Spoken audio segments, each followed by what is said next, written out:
coffee. That's what kept the moonlit haven alive at 3 in the morning.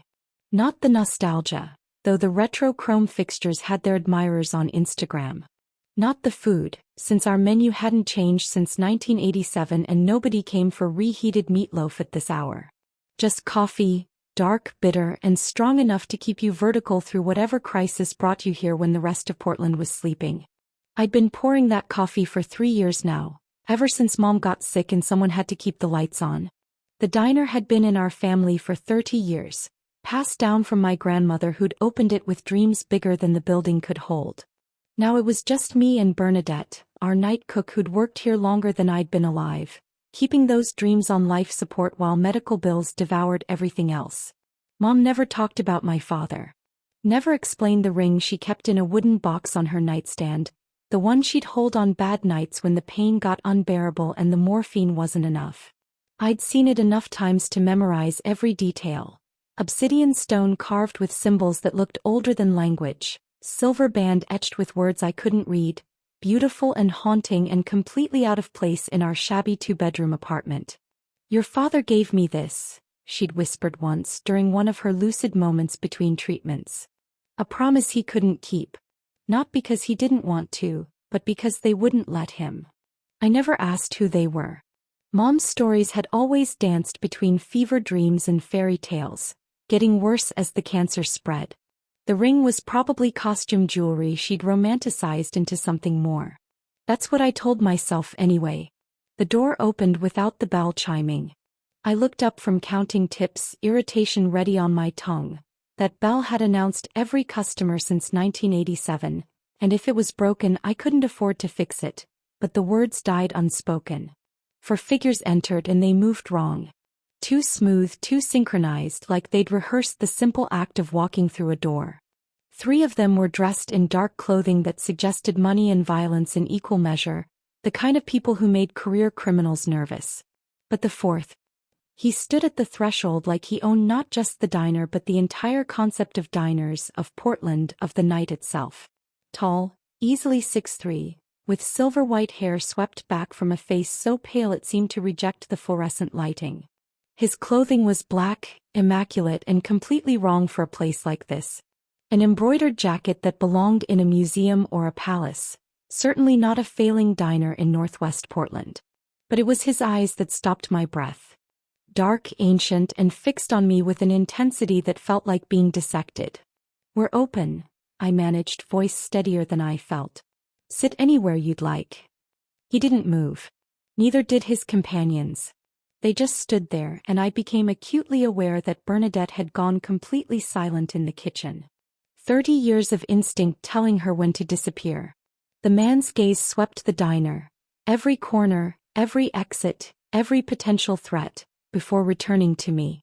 When he spoke, his voice carried an accent I couldn't place, something European but older, like he'd learned English before it became modern.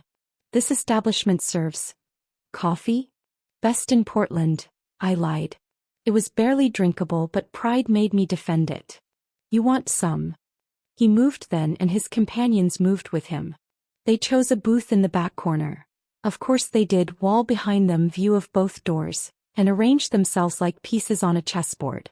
The 3 others created a protective triangle while the silver-haired man sat in the center, somehow making our cracked vinyl booth look like a throne. I grabbed the coffee pot and approached, every instinct screaming that these weren't normal customers. They were too still, too watchful, too other. But rent was due in 4 days and Mom's next treatment was in 6, and I couldn't afford to turn away anyone who might actually pay. Up close he was even more unsettling. Beautiful in a way that felt predatory, like a knife blade or a winter storm. Ageless features that could be 30 or 300. And on his right hand, fingers resting against the table with casual grace. The world tilted. The ring. Obsidian stone carved with ancient symbols. Silver band etched with words in a language that wasn't quite Latin, wasn't quite anything human. Identical, impossibly identical, to the one my mother kept in that wooden box, the one she swore her lost love had given her 24 years ago. The coffee pot trembled in my hands. "Impossible," I whispered. His dark eyes snapped to mine, sharp as broken glass. The temperature in the diner seemed to drop 10 degrees. What did you say? My throat was dry. My hands wouldn't stop shaking. But I couldn't look away from that ring, from the proof that my mother's fevered stories might not have been stories at all. That ring, I heard myself say. My mother had a ring like that. Exactly like that. The effect was immediate. He went perfectly, unnaturally still. His companions shifted, hands moving toward weapons I couldn't see but knew were there. The air itself felt charged, dangerous, like the moment before lightning strikes. Your mother, he said slowly, and something in his voice made it clear this wasn't a question but a reckoning. What is your mother's name? Zlata, I whispered. Zlata Amelina.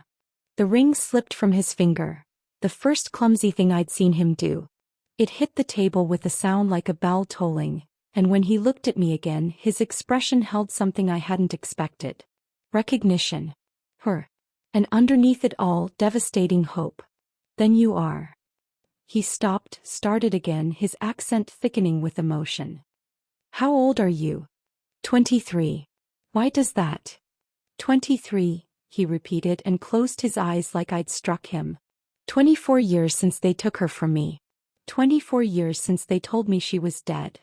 One of his companions leaned forward, speaking in a language that hurt to hear, all harsh consonants and ancient vowels.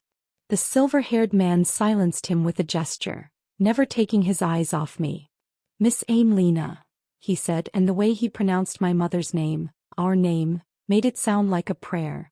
I need you to take me to your mother. Immediately. She's sick. She's dying. I'm not taking you anywhere until you tell me. I am Raelith Morthane. He stood, and the movement was too fluid, too fast, confirming what my hindbrain had been screaming since he walked in. I am the one who gave your mother that ring 24 years ago. I am the one who was told she died when they banished her from my world. He leaned forward and I saw them then, the fangs barely visible but unmistakable. And if you are 23 years old, Miss Amelina, then I am almost certainly your father. The coffee pot slipped from my nerveless fingers. Outside, the rain continued to fall on a city that had no idea the impossible had just walked through a diner door, shattering everything I thought I knew about my mother, myself, and the world. Everything was about to change. And somewhere in her hospital bed, my mother's impossible ring was waiting to reveal its secrets.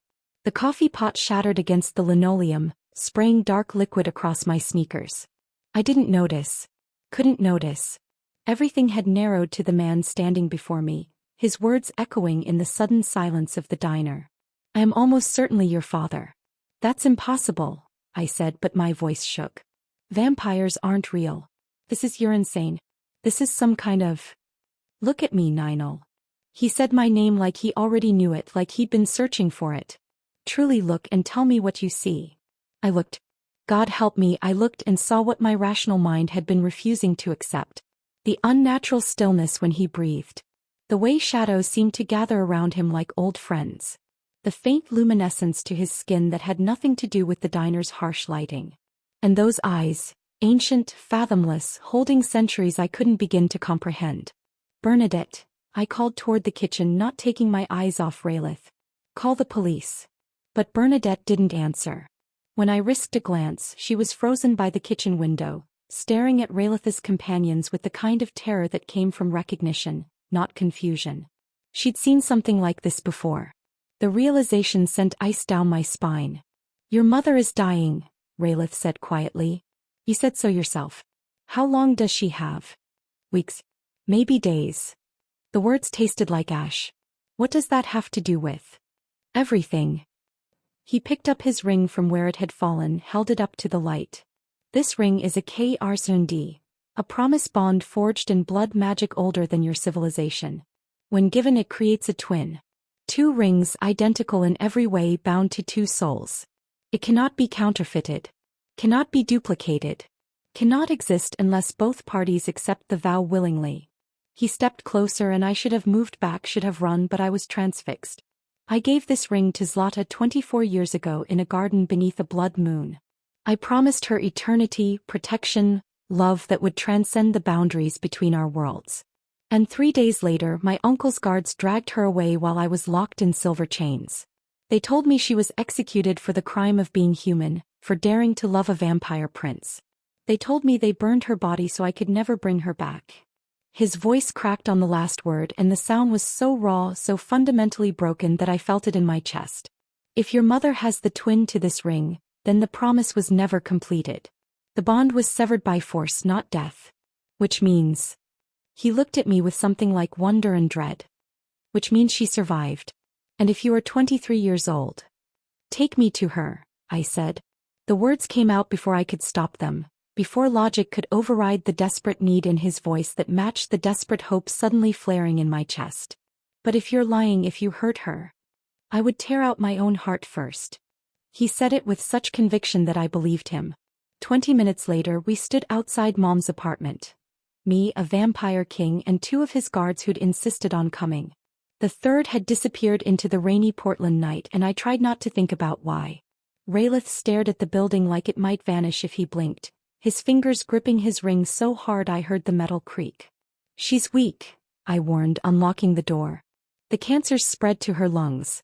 She sleeps most of the time now, and when she's awake she's not always herself. But when we entered the small bedroom, Mom was awake. Propped against pillows, thin and pale, looking at the wooden box on her nightstand, the one that held her ring. She must have heard us coming, must have known somehow, because when Raelith stepped through the doorway she didn't look surprised. She looked like she'd been waiting 24 years for exactly this moment. Raelith, she breathed and started crying. They told me you were dead. They said you'd been executed for loving me, that your uncle killed you and took the throne. I ran. I hid. I spent 24 years believing I'd gotten you killed. He crossed the room in a movement too fast to follow, falling to his knees beside her bed, pressing his forehead against her hand like a supplicant before a saint. Zlata. Elskidmin. My love. I never stopped searching. Never stopped. His voice broke. I am so sorry. So profoundly sorry I could not protect you. Mom's free hand touched his hair, trembling. Then her eyes found mine, standing frozen in the doorway, and something shifted in her expression. Fear. Love. Resignation. Raelith, she said softly. There's something you need to know. Something I should have found a way to tell you, but I was so afraid they'd find her, that they'd kill her like I thought they'd killed you. He looked up, and Mom's next words shattered what remained of my understanding of the world. I was pregnant when they banished me. Raelith, this is Ninel. Your daughter. The silence that followed was absolute. Raelith turned to stare at me, and I watched his face cycle through shock, denial, wonder, and finally settle on something that looked like anguish and joy fighting for dominance. A daughter, he whispered. We have a daughter. Outside the apartment window, hidden in the shadow of a dead maple tree, a figure lifted a phone and sent a single message. Found them. The king has an heir. She's mortal. The response came immediately. Kill the human mother. Bring me the girl. I sat on the fire escape outside Mom's apartment, watching dawn break over Portland while my entire existence crumbled and reformed into something unrecognizable. Inside, Raelith held my mother's hand and spoke in low tones about the years they'd lost, the life they'd been denied. I couldn't listen. Couldn't process that the man in there, the vampire in there, was my father. The door opened behind me. Raelith moved onto the fire escape with that unsettling grace, settling beside me with careful distance between us, like he wasn't sure if I'd bolt. You have questions, he said. I have about 1,000 questions. I pulled my jacket tighter against the morning chill he probably couldn't feel. Starting with, what the hell am I? You're a damper. Half human, half vampire. It's... He paused, choosing words carefully. Exceptionally rare. In my world, hybrids are considered abominations. I finished, remembering stories, folklore. Executed on sight. His silence was confirmation enough. Your mother hid you brilliantly, he continued. Raised you far from vampire territories, kept you away from anything that might trigger your nature. You've been suppressing abilities you didn't know you had for 23 years. He turned to face me fully. But now that you know what you are, that suppression will start to fail. You'll begin to change whether you want to or not. Change how? Heightened senses. Increased strength and speed. Hunger for blood, though not as intense as a pure-blood vampire. His expression darkened. And you'll emit a scent that any vampire within a mile radius will recognize as hybrid. Which means you're in immediate danger. Fear coiled in my stomach. From who? My cousin Valdrin leads the traditionalist faction at court. He believes in vampire purity above all else, sees humans as cattle and hybrids as corruption incarnate. If he learns of your existence, he'll use you to undermine my rule, or simply kill you to eliminate the evidence of my contamination. Raelith's hands clenched. I must return to my realm before my absence raises questions. But first, I need to teach you to shield yourself. The next hour was surreal. Raelith pressed his palm to my forehead and taught me to visualize walls around my scent, to imagine myself as completely human, unremarkable. It felt like meditation, except the stakes were my life. Practice this constantly, he instructed. And Ninel, trust no one. I'll send protection, but until then assume everyone is a threat. He left through the window as the sun fully rose, disappearing into shadows that shouldn't have been deep enough to hide him. I went back inside to find Mom asleep, exhausted but smiling in a way I hadn't seen in years. 3 days passed. 3 days of Mom growing stronger, laughing more, telling me stories about Raelith as a young prince, arrogant and beautiful and completely unprepared for falling in love with a human translator he'd hired to read ancient texts. 3 days of me pretending everything was normal while my body betrayed me. The headaches came first. Then sounds became too loud. I could hear conversations from 3 blocks away, hear hearts beating like drums. Food tasted like cardboard. The only thing that smelled appealing was the rare steak Bernadette cooked, the blood pooling around it making my mouth water in a way that terrified me. On the 4th night, I was closing the diner alone when they came. 3 figures moving too fast, surrounding me before I could scream. One grabbed my arm and I felt something cold pierce my skin. Not a needle, claws, pumping something burning into my bloodstream. Valdrin sends his regards, half-breed, she hissed. Instinct took over. I didn't think, didn't plan, just moved. My hand shot out with strength I didn't know I possessed, caught her throat, threw her across the diner hard enough to crack the wall. The other 2 attacked simultaneously, but I was faster, stronger, my body knowing how to fight in ways my mind couldn't understand. Then the diner door exploded inward. The man who entered was younger than Raelith, maybe late 20s in appearance, with dark hair and eyes that glowed faint amber. He moved like violence incarnate, dispatching my attackers with brutal efficiency. One fled. The other 2 didn't get the chance. When silence fell, he turned to me, breathing hard, and I saw the fangs. But something about them was different. Shorter, less pronounced. Ninel Amelina, he said. I'm Kieran Ashford. Your father sent me to keep you alive. I slumped against the counter, adrenaline crashing. You're late. I know. I'm sorry. He moved closer, examining the wound on my arm where the assassin had clawed me. His expression went grim. This is shadow venom. Designed to mark you, make you trackable. Every vampire within 50 miles will be able to find you now. Great. Fantastic. This night just keeps getting better. I tried to stand, stumbled. He caught me with surprising gentleness. You're damper, I said, recognizing what made his fangs different. Like me. Like you, he confirmed. Which is why Raelith trusts me to protect his daughter. We're both outcasts, Ninel. Both caught between worlds, belonging fully to neither. Something bitter crossed his face. The difference is I've learned to survive it. Over the next hour, while he cleaned the diner and disposed of evidence I didn't ask about, Kieran explained everything. Valdrin's ambitions to overthrow Raelith. The hybrid hunts that had killed dozens over the centuries. The court politics that made even acknowledging my existence an act of rebellion. Your father's in an impossible position, Kieran said.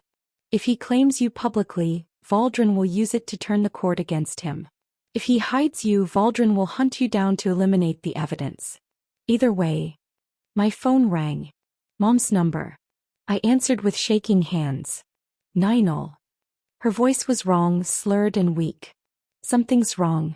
I can't breathe right. The apartment, someone was here, I think they left something. The line went dead. We found Mom collapsed on her bedroom floor, lips turning blue, the wooden box that held her ring shattered beside her. Kieran checked her pulse, his face grave. Nightshade oil mixed with belladonna. Poison designed to kill humans slowly, painfully. It's already in her bloodstream. He looked at me with something like pity. She has maybe an hour without intervention. Hospital. Can't treat magical poison. There's only one thing that can save her now. He paused. Vampire blood. Specifically, blood from the vampire she's bonded to through the promise ring. Your father's blood. Then call him. Get him here. If Raelith comes here again, he'll have to explain why to his court. He'll have to reveal you both, which plays directly into Valdrin's hands. Kieran's jaw clenched. But if we don't summon him, your mother dies tonight. I looked at Mom, barely breathing, at the ring still clutched in her hand even as she lost consciousness. Thought about Raelith's face when he'd seen her again after 24 years. The raw devastation and joy. Call him, I said. I don't care what it costs. Call my father. Now. Outside, in the rainy Portland night, Valdrin's spy smiled and made another call. Everything was proceeding exactly as planned. The air in Mom's apartment split open like torn fabric, and Raelith stepped through a doorway that hadn't existed seconds before.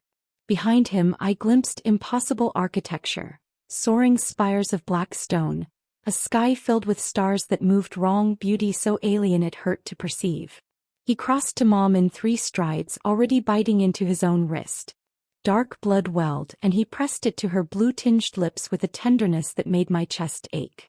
Drink, Elskid, he murmured. Come back to me. Mom's survival instincts kicked in. She drank, and color flooded back into her face with supernatural speed. The transformation was terrifying and miraculous.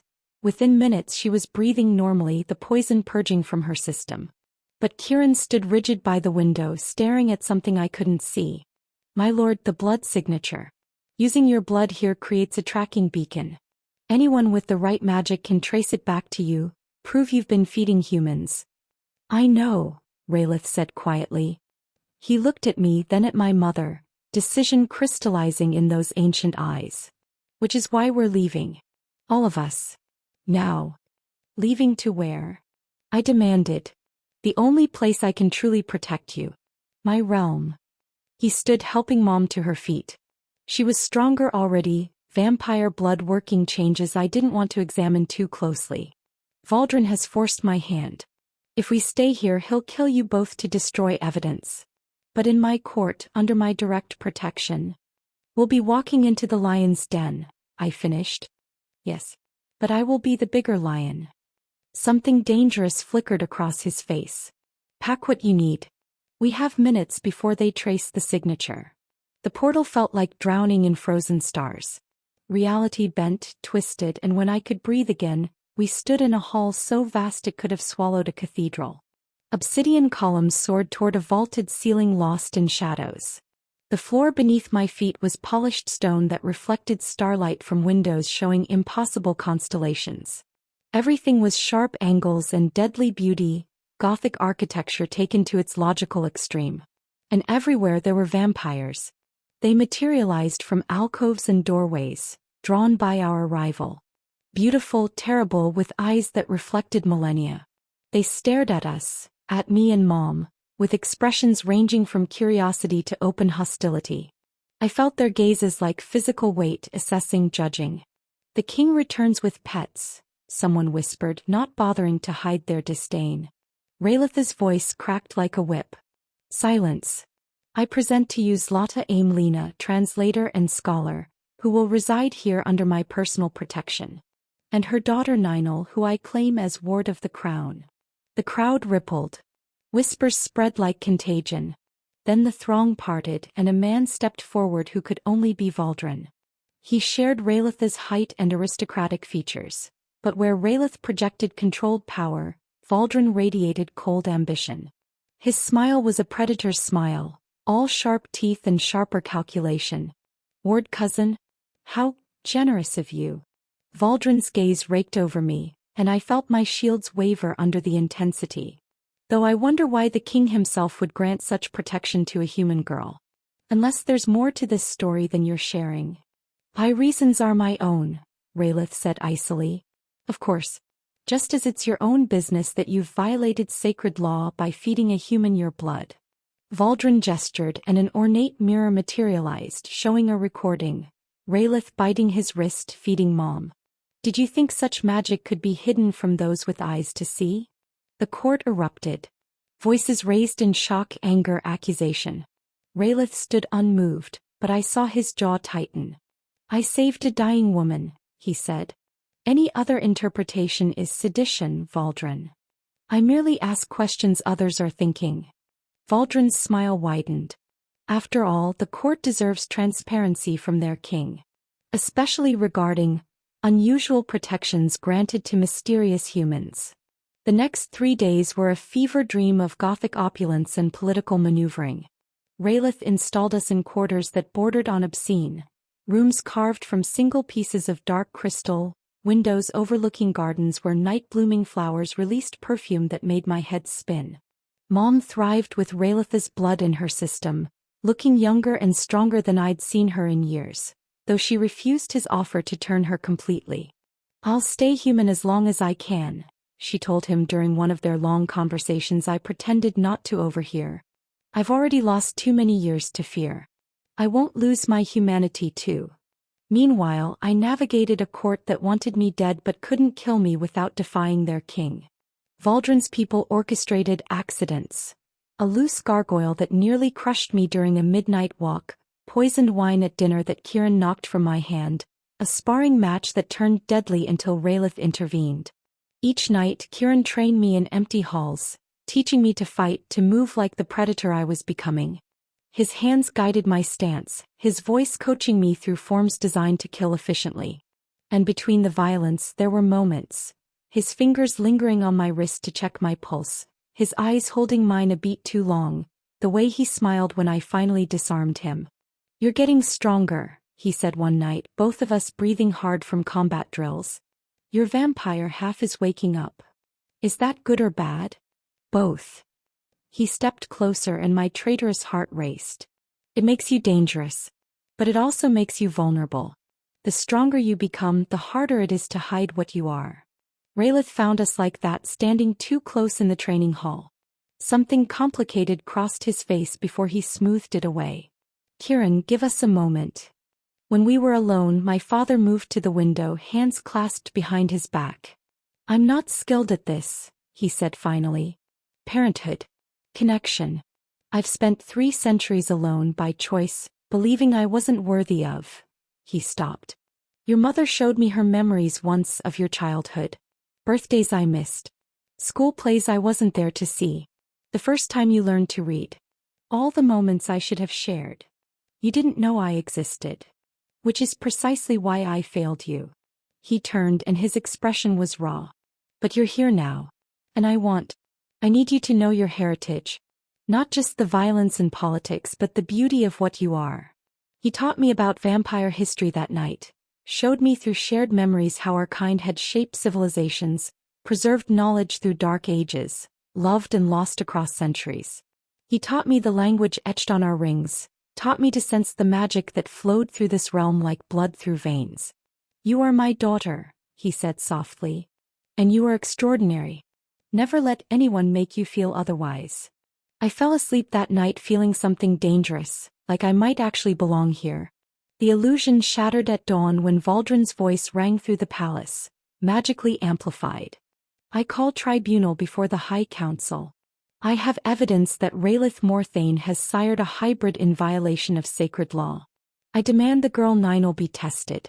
If she is proven damper, the law demands execution. Raelith's hand found mine in the sudden silence, squeezing once. 3 days, he said quietly. We have 3 days to prepare. But we both knew, there was no preparing for this. Either I'd pass the tests and live as a lie, or I'd fail and face death. The only question was which fate was worse. The 3 days before tribunal were the longest of my life. Raelith buried himself in ancient law texts, searching for precedents that didn't exist. Mom was confined to quarters under the pretense of protection, really just house arrest to keep her from interfering. And Kieran drilled me relentlessly on maintaining my shields, teaching me to suppress every hint of my hybrid nature. Breathe through the hunger, he coached as we practiced in hidden chambers beneath the palace. When they present blood, your instincts will scream to take it. You have to be stronger than biology. And if I'm not? His silence was answer enough. The morning of the tribunal, I stood before an ornate mirror, barely recognizing myself. They dressed me in human clothing. Simple, modest, deliberately unremarkable. Everything about my presentation screamed ordinary mortal girl. Everything except my eyes, which had started showing flecks of crimson I couldn't fully hide. The High Council chamber was a cathedral of shadow and cold beauty. 12 ancient vampires sat in judgment, creatures so old they'd watched civilizations rise and fall. Valdrin stood as prosecutor, radiating smug confidence. Raelith sat apart, isolated by protocol from defending me directly. And I stood in the center of it all, alone under their collective scrutiny. The tests will proceed in ascending severity, the eldest counselor announced. Her voice sounded like whined through a crypt. First, holy water. They brought a silver basin filled with blessed water. I was instructed to submerge my hands. Vampires recoiled from holy objects. Hybrids showed tolerance but not immunity. I plunged my hands in, forcing my face to remain neutral despite the faint burning sensation. When I withdrew them, my skin was red but unbroken. Inconclusive, Valdrin declared. Proceed to silver. Silver manacles closed around my wrists. Pure vampires couldn't bear the touch. Hybrids could endure it with pain. The metal seared like hot coals, but I'd felt worse. I locked eyes with Kieran in the gallery and drew strength from his steady gaze. Still inconclusive, Valdrin said, frustration creeping into his voice. The sunlight test. They opened shutters I hadn't noticed and dawn light spilled across the chamber floor. Vampires hissed and retreated. The light stopped precisely at my feet, a calculated border. One step forward would prove my humanity or reveal my hybrid nature. Hybrids could tolerate sunlight but not comfortably. I stepped into the light. Pain erupted across my skin, but I'd been burned before working the diner's grill. I stood there, trembling, feeling my flesh blister and heal in rapid cycles my shields barely contained. When they finally closed the shutters, I remained standing. The council murmured. Valdrin's expression darkened. One test remains, he announced. Trial by blood. The ultimate proof of nature. He smiled like a blade. Bring forth the blood of the king. They carried in a crystal chalice filled with dark liquid that smelled like midnight and promises and every forbidden thing I'd ever wanted. Raelith's blood. His scent wrapped around me and I felt my shields crack. The test is simple, Valdrin explained to the court. A human will find vampire blood repulsive, possibly lethal. A hybrid. He looked at me. A hybrid will crave it like nothing else in existence. Will you drink Ninel Amelina? Or will you refuse? I stared at the chalice. Every cell in my body screamed for it. The hunger I'd been suppressing for weeks surged forward, overwhelming. I could smell the power in that blood, feel it calling to the vampire half I'd been denying. Raelith's voice cut through my spiraling thoughts. The choice is yours, daughter. The word, daughter, unlocked something.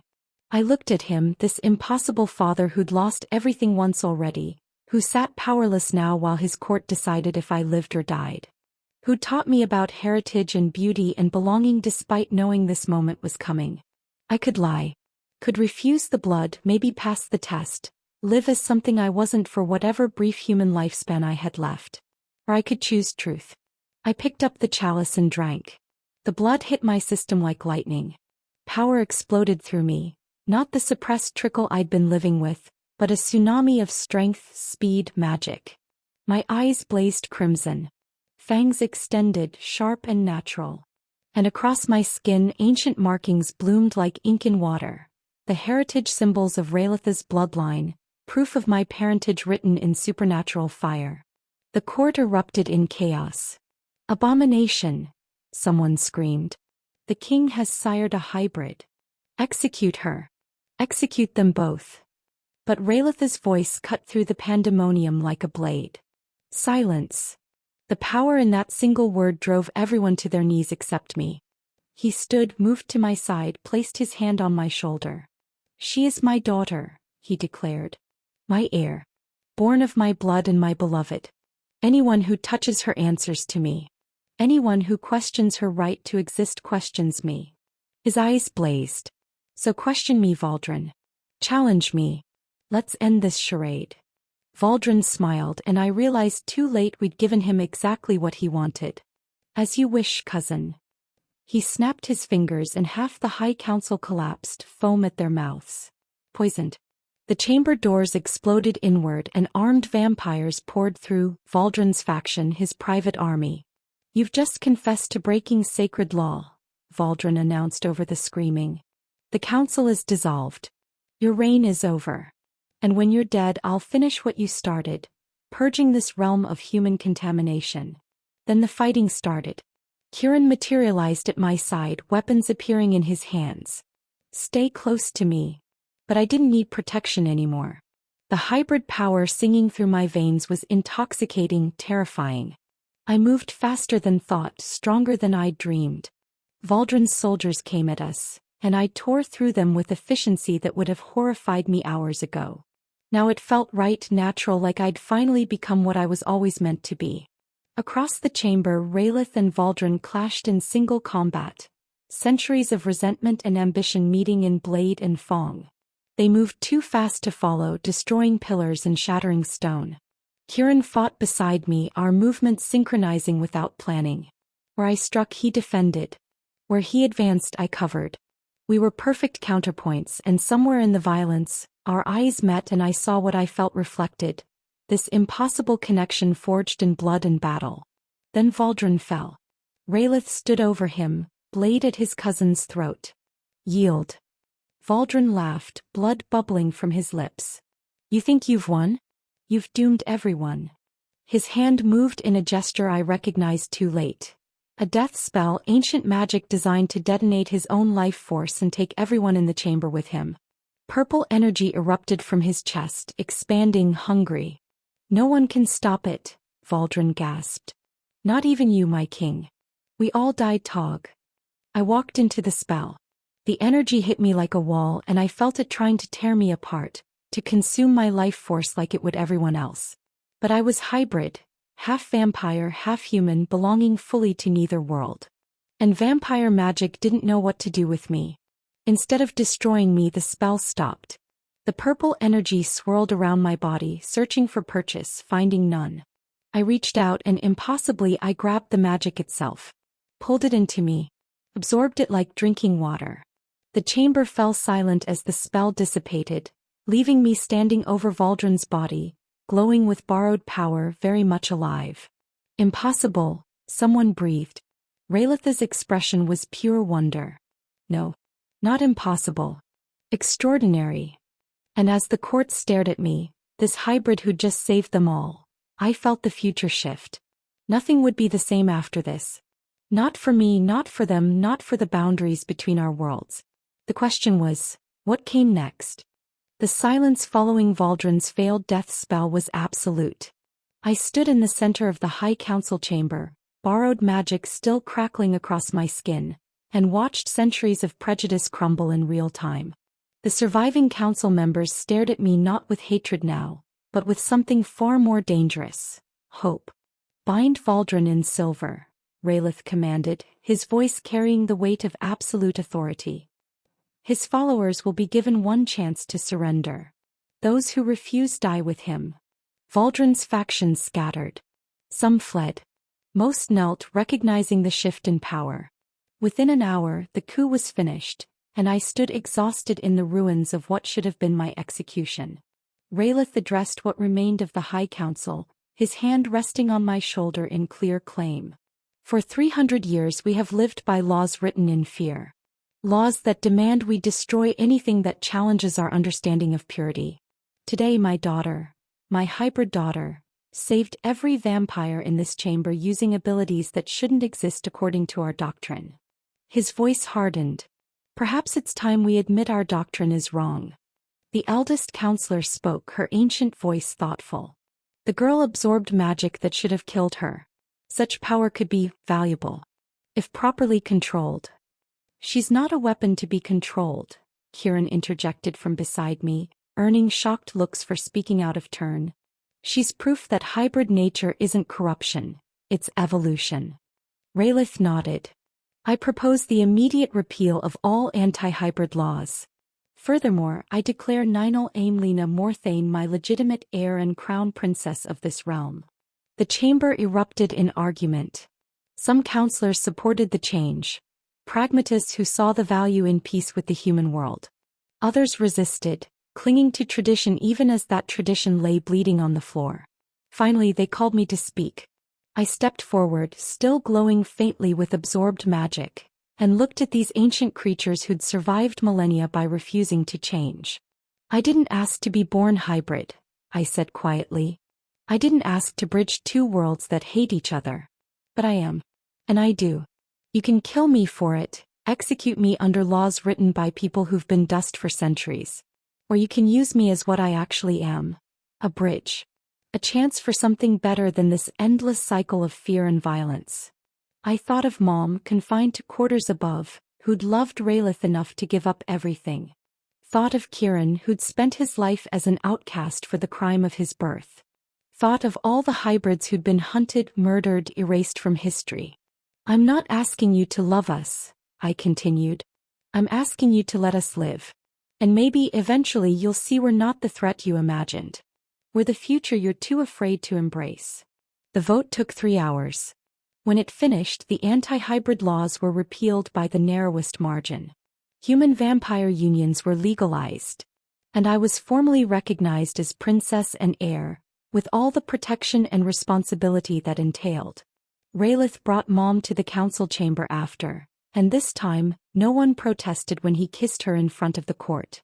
24 years of separation, of believing each other dead, finally ending in the reunion they deserved. Marry me, he said, and it wasn't a question this time. Properly by both human and vampire law. No more hiding. No more shame. Mom laughed through tears. I thought you'd never ask again. That night, in quieter moments after the chaos settled, Kieran found me on a balcony overlooking the vampire realm's eternal twilight. We stood in silence, processing everything that had changed. You were extraordinary today, he said finally. I was terrified. Both can be true. He turned to face me fully. Ninel, I need to tell you something. Before you became princess, before all this political complexity, I kissed him. Cut off whatever careful speech he'd prepared and just kissed him, pouring weeks of tension and fear and desperate connection into it. When we broke apart, he was smiling. I was going to say I'm in love with you, he finished. I know. I love you too. Even though I'm damper? Outcast? Politically inconvenient. Because you're damper. Because you understand what it means to belong nowhere and everywhere at once. I laced my fingers through his. We're going to change things, Kieran. Make this realm into something that doesn't destroy people for being different. Ambitious. I'm the princess. Ambitious is kind of required. 6 months later, I stood behind the counter at the moonlit Haven diner, pouring coffee at 3 in the morning like I'd done 1,000 times before. Except now the customers were different. A vampire diplomat sat in one booth, negotiating trade agreements with a human city councilor. 2 damper teenagers occupied another, no longer hiding what they were. Bernadette moved between tables with practiced ease, completely unfazed by serving the supernatural. Turned out she'd known about vampires for decades and had just been waiting for everyone else to catch up. The cultural exchange program I'd established was in its 3rd month. Humans studying vampire magic. Vampires learning human technology. Hybrids finally able to exist openly, training in abilities they'd suppressed their entire lives. It wasn't perfect. Resistance remained on both sides. But it was something which was more than we'd had before.